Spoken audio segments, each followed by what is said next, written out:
Have you ever eaten Doritos with a spoon?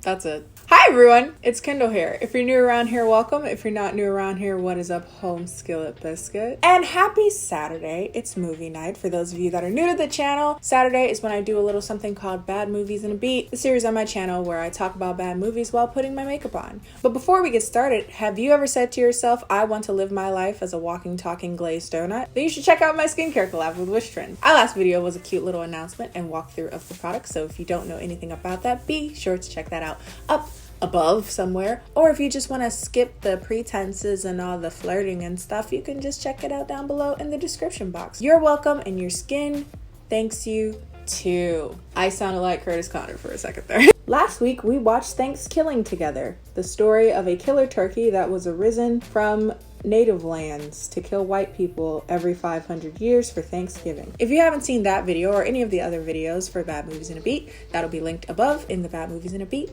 playlist. Today's video is very highly requested. People have been wanting me to watch this movie basically since I started doing this series, particularly since I've been doing videos that kind of focus on kind of toxic tropes in teen romance. Well, romance in general, but particularly teen romances. Romances that are targeting a very particular young audience. Today we are looking at the highly requested, y'all think this is cute because it's in a movie, but if this was real life, he would be in jail film, The Kissing Booth. The Kissing Booth is a 2018 Netflix original teen dramedy, romantic dramedy, dramedy.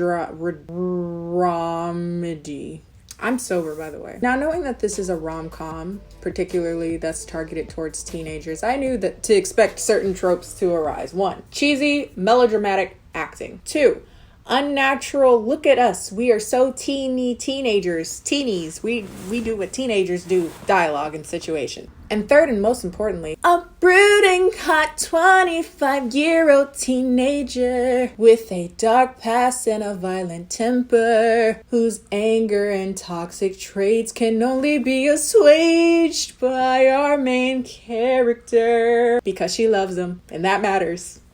And fun fact, I was not disappointed. I got exactly what I was looking for. Our main character is Elle, played by Joey King, who, you wouldn't know it by watching this movie, is actually a pretty good actress. She plays Gypsy Blanchard in The Act on Hulu.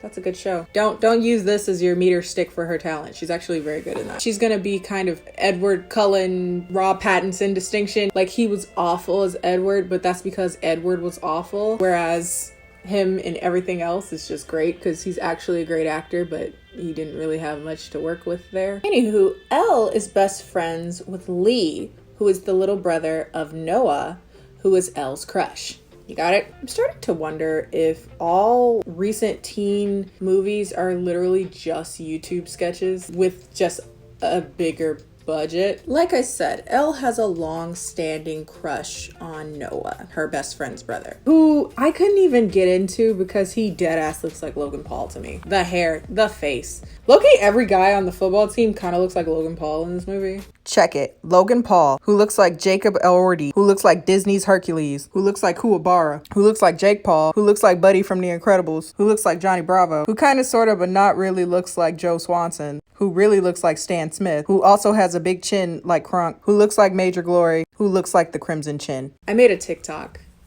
You should follow me. One TikTok already pissed off a lot of people. Don't talk to me, I'm already famous on there. But anyway, yeah, she's really into the brother, but she's never pursued anything or really even considered it, largely because of a rule between Lee and Elle. Basically, Lee doesn't want her to try to get with his brother. Now, the way they kind of do this throughout the movie is they kind of suggest that the reason why he doesn't want them together is because he's jealous of his brother, like he's insecure because of his brother. His brother is the star quarterback or a star football player or whatever. He's very popular, he's very tall, he gets all the girls, he's the popular brother, so to speak. And they kind of paint this picture that that's the reason why Lee doesn't want them together, because he's never really gotten a chance to have anything of his own outside of his best friend. That was the only thing that was his, right? But I don't think think we should really focus as much on that aspect, though it is the main focus. That annoys me that it is the main focus. I'll explain more, but I feel as though we should be really noticing that Lee is mad, not just because he's insecure. I'll explain more about that when we get to it, but let's just say I feel as though we're focusing too much on him being insecure and not enough on his more valid reasons for why he feels like they shouldn't be together. But anyway, around this pool scene is when I started to notice that the main characters are laughing a lot more than I am. So that's a good sign. And that really does set you up for the rest of the movie. This movie is not funny at all. Just poorly sewn together lines that are obviously written by like 53-year-old men who are like, that's relatable. It's just like a bunch of situations where you're like, wow, this is it. That's it. That's the joke, that this is here at all. Anywho, it's the first day of school, and while getting ready for school, Elle splits her pants down the butt. Very relatable. Speaking of her butt, this is one of the many scenes where we see her butt in this movie. Is my butt too big? Her butt is brought up so much that it started to make me wonder, is this supposed to be like foreshadowing? Is this a literary device? What is this? Is this our green light on a hill? Is this supposed to tell me something? I don't think so. I think it's just someone really liked her butt. And also she's supposed to be playing like a 16-year-old, and I know she's not actually 16. She is an adult in real life, but it's just like, this is supposed to be a 16-year-old. Why am I seeing her naked, like semi-naked so much, you know? But anyway, her pants rip, and she's out of her backup pants, and she's also out of her backup pants, which they continue to reinstate with this joke for like a good 15-20 minutes. What about your backups to the backup? These are my backup. What about your backups? These are my backup. Like, it wasn't funny the first time. Why would it be funny any of the other times? But okay. Jackal. I think it's a jackal? Jackal. Yeah, it's a jackal. I don't even know if that joke will land. I don't know if people will get that one. But anyway, because she doesn't have her backup pants or her backup pants, she ends up wearing a skirt that is significantly too small for her now, which results in her entire butt being out, and that garnering a lot of attention from her male peers. Well, from everyone, honestly, but particularly her male peers. Allow me to revise. Everyone is looking at you. No, they're not. Elle, you are aware of the fact that your lady's shape sort of changed over the last summer, right? I've seen this trope a few times in films and shows where it's like girls go away for summer break and come back with boobs and everyone notices. Did that happen to y'all? I don't remember getting boobs. You know what I mean? Like, I don't remember like a pivotal moment where I was like, wow, I have boobs, you know? Let alone other people noticing it for me. I don't know, maybe I just wasn't attractive enough. I don't know. It's so weird to me. Like, everyone's like, wow, boobs. Oh, got boobs. This is the age of the internet. You've seen some titties. It was true. This was the moment that happens to all of us, when you suddenly go from invisible to everyone staring at you. Ah, sexual harassment, my dude. Why my dude look like a Greek bust? I'm about to call my dude Hades. Noah comes in to save the day. And if this was the only situation in which he was fighting people, then it wouldn't be that big of a deal. The thing is, it's insinuated that Noah is constantly fighting people, like constantly getting in violent altercations at school, and it's just a thing. And this is the beginning of many situations in which this movie likes to act like that's cute. Again, it's all fun and games and books and TV and media until you meet a dude like this and you're like, oh my god, he can defend me, he's so heroic. But then you realize he always catching a case. Then you realize he has a violent temper always, not just when it's attractive and heroic to you. But I'm just negative Nancy, so let's continue. You have zero experience with guys. Wearing a skirt like that is asking for it. Yay, go team rape culture! Seriously? You want to go down that road? I kind of just played the whole sexist conversation out in my head, and it always ended with me sounding like a dick. And she just thinks it's adorable. So protective. Yes, we love an alpha male. Hey, don't get so upset. I am upset. Do touch my lady bum. Did she just say lady bum? As in my lovely lady lumps? As in my humps by the Black Eyed Peas? If she's 16 years old when this movie... Is she even old enough to remember that song? Is this another situation in which our mid-50s-year-old writers have not checked how dated some of these references are. No one before or since that song has referred to any part of their body as lady lumps. Speaking of 15-year-old references, we have 3 girls in a mean girl trio. In this case, they're referred to as the OMG girls. Part of me doesn't really want to mention them at all because they're not really that important. Because they're not really conducive to, I'd say, a good half of the story. Like, they're kind of pointless, honestly. Forced and contrived. Give me your numerals. We should def catch up. Okay. But they're like the popular girls in school, and they're just very interested in Noah, and they know that Elle is particularly close to their family, so they try to befriend her. With that said, if they've always liked Noah, I don't know why they haven't tried to befriend her before this. She is a junior. Also, if they're so popular and he's so popular, why don't they already know each other? Isn't that like how these movies work? They're usually is like a group of popular people. So like, why do they need her at all to like introduce them to him, if that makes sense? This is stupid. I can tell that someone that's never been popular wrote popular stories. Granted, I was never popular, but whatever. I guess. I don't know. I guess I assume that's how this goes. Maybe they're more accurate. I don't know. But anyway, Lee has a crush on one of them. And him and Elle realize that the only way that he'll be able to have a chance with her is if, quote, he pays for it, in the sense of like, she won't kiss him unless he pays for it. And hence they get the idea to have a kissing booth as a fundraiser for a dance club that we never saw. Actually, we never see them dance outside of playing Dance Dance Revolution. And if they can dance better than this, they really should have gave us some proof. On the subject of kissing booths in general, did y'all schools let y'all do stuff like that? Because I was thinking, there is no way on God's green earth that my school would have let us make out on school grounds for money. But isn't there something kind of inherently icky about like having a bunch of underage children like just making out for money at a school function? Is that not weird? Okay, it is. It's kind of but the existence of the kissing booth is kind of one of many situations where I was just like, where are y'all teachers at? Like, your teachers suck at their job. Unless they were like actively getting in trouble, I don't think I saw a single teacher doing their job. Like, if you saw them, they were unconscious. The only time they show up is if there's a fight, especially in such an affluent area. I'll get to that in a second. Fast forward, Elle is in detention with everyone else that has detention, and she gets hit on by Hades. I don't actually know what his real name is in the movie. I'm sorry. But that's what his name is in my notes, so that is his name for this video.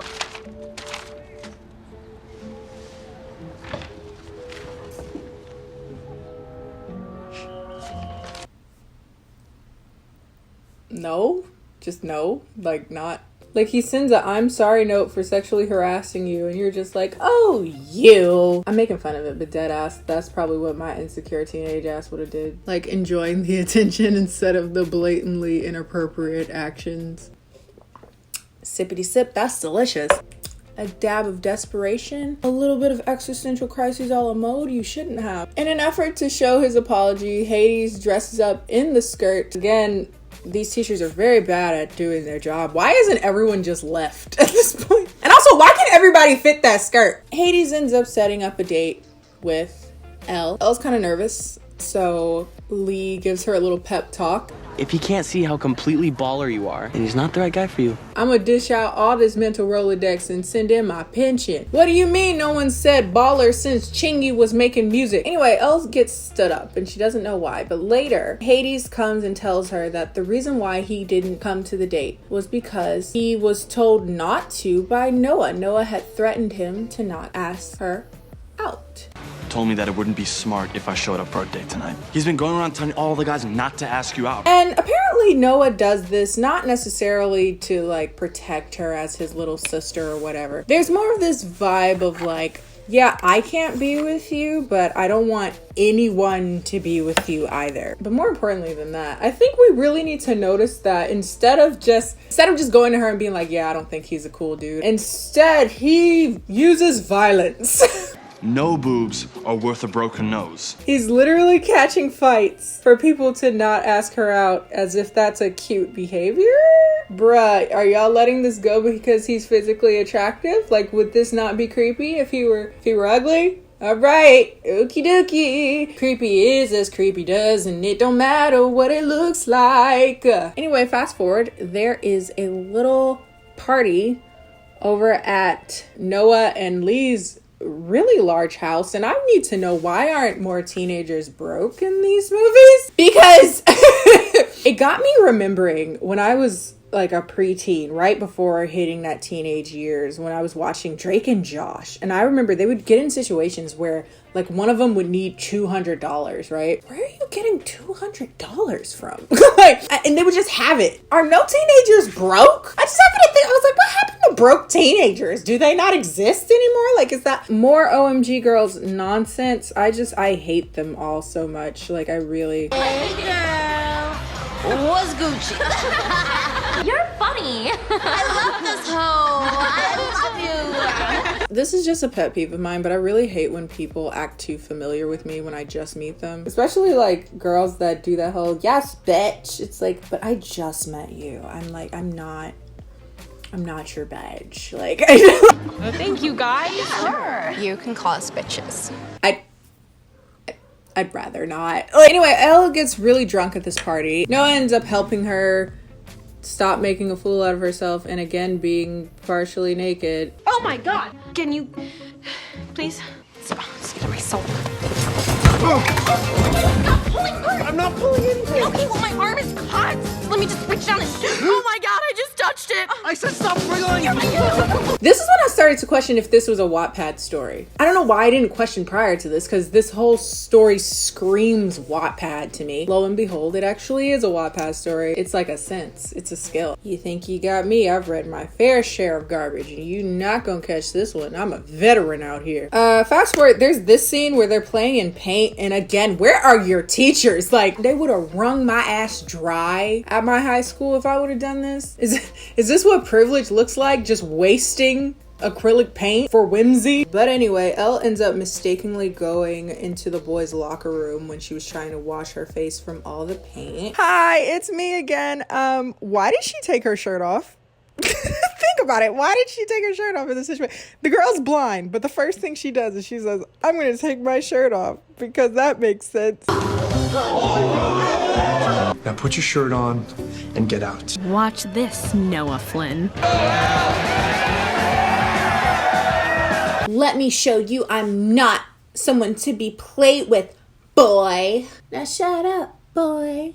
Now shut up, boy. That's my 10 years ago K-pop people. Hey, shout outs. Like, the scene is so freaking stupid, and then you have his little, like, nodding his head against the... Oh, what am I gonna do with her nod? Also, screw this guy. Yearbook! He's supposed to be a part of the yearbook, and they keep having him. I don't know if he's supposed to be funny or something, but he's like, in any uncomfortable situation, he's always taking pictures, and I was waiting for someone to kick his ass the entire movie. They don't. Anyway, lo and behold, it's time for the kissing booth. I'm gonna skip a lot of this because it's actually a pretty long scene, and the only part you need to know is that Noah and Elle kiss. Holy crap, I hated that. That scene was horrible. Can I just say, as a person who like spent a lot of her early teenage years watching K-dramas and hating every second of it because I hated the spinning camera whenever someone kisses. Like, those early 2000s K-dramas love to do that because they wouldn't actually kiss all that well. Like, they would, I don't know, the censors were different back in the day. The memories, but back in the day they didn't let them like really kiss, so to make it seem like a big deal they would just spin the camera around. She does also tell Lee that she did kiss Noah, but she does it in kind of like a joking way, like, oh wow, guess who won, like the crazy thing I did, I kissed Noah. And Lee's like, oh okay, well just don't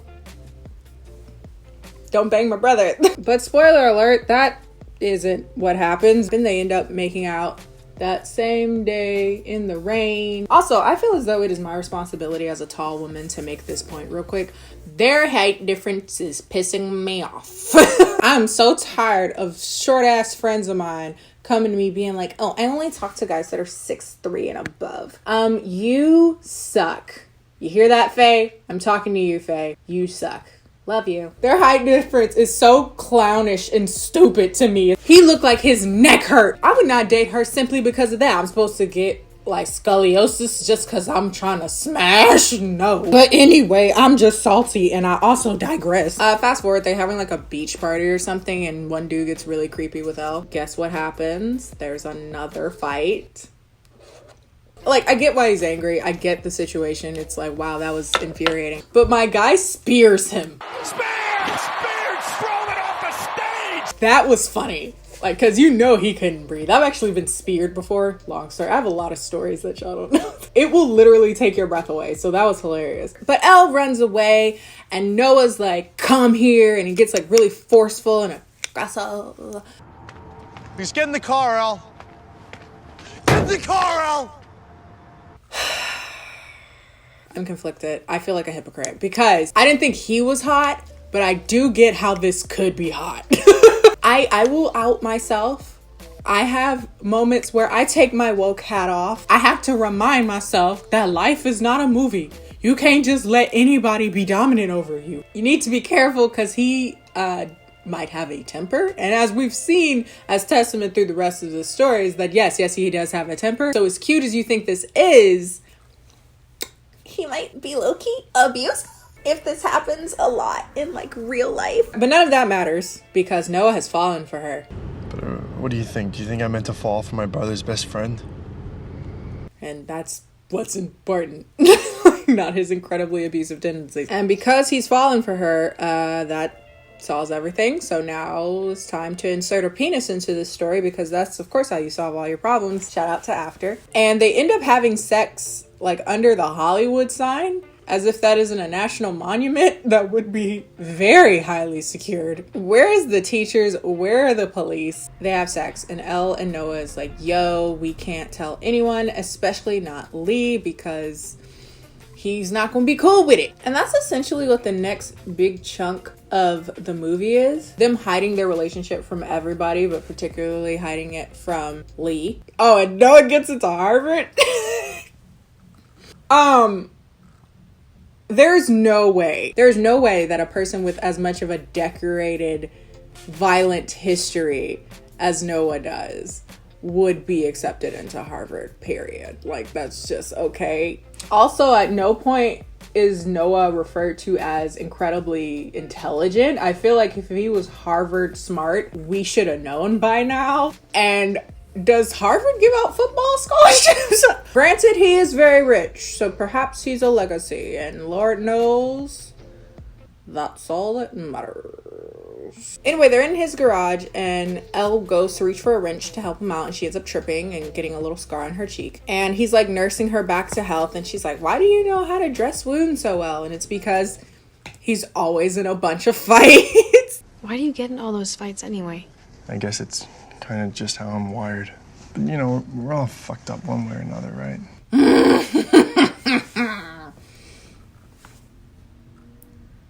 That's great. Anyway, Lee comes in while they're being just a bit too chummy. And his reaction is kind of what I was talking about earlier. Did you do that to her?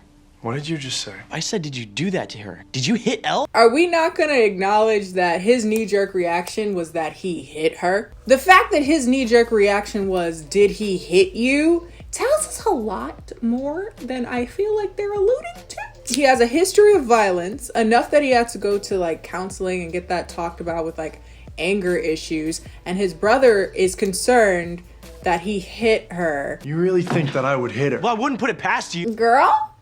Baby girl, he might be abusive. Like, seriously, girl. He might actually be abusive. And again, this movie focuses more on Lee's insecurity towards his brother. Like, his brother has everything, and that's the reason why he doesn't want him to get with her. But like, low-key, I think it's more so because he thinks he might be abusive. He doesn't want his best friend in a relationship with his abusive brother.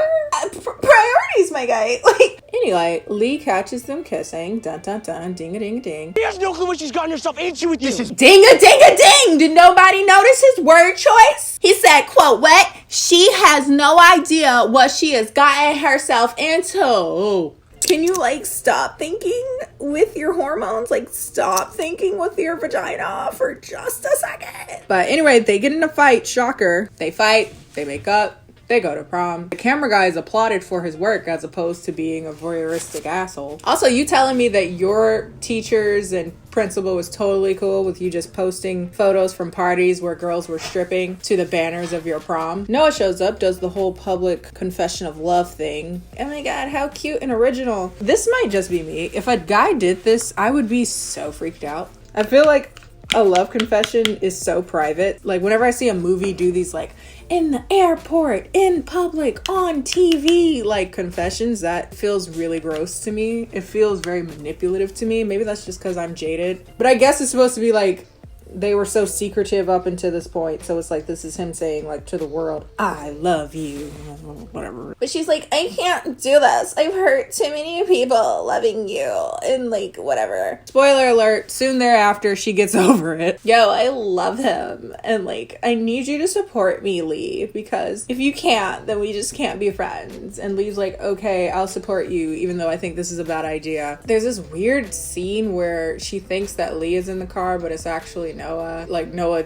put on his brother's Batman suit, which doesn't make sense because Noah is like a full 6 inches taller than him. She says she loves him. He goes to Harvard. Everything suddenly seemed possible. There was no point. Sorry, there was no point where she didn't think things were possible. That wasn't like a trope in the movie where she's like, everything's hopeless, you know? It just seemed like a random line. I don't know. Just because of a kissing booth.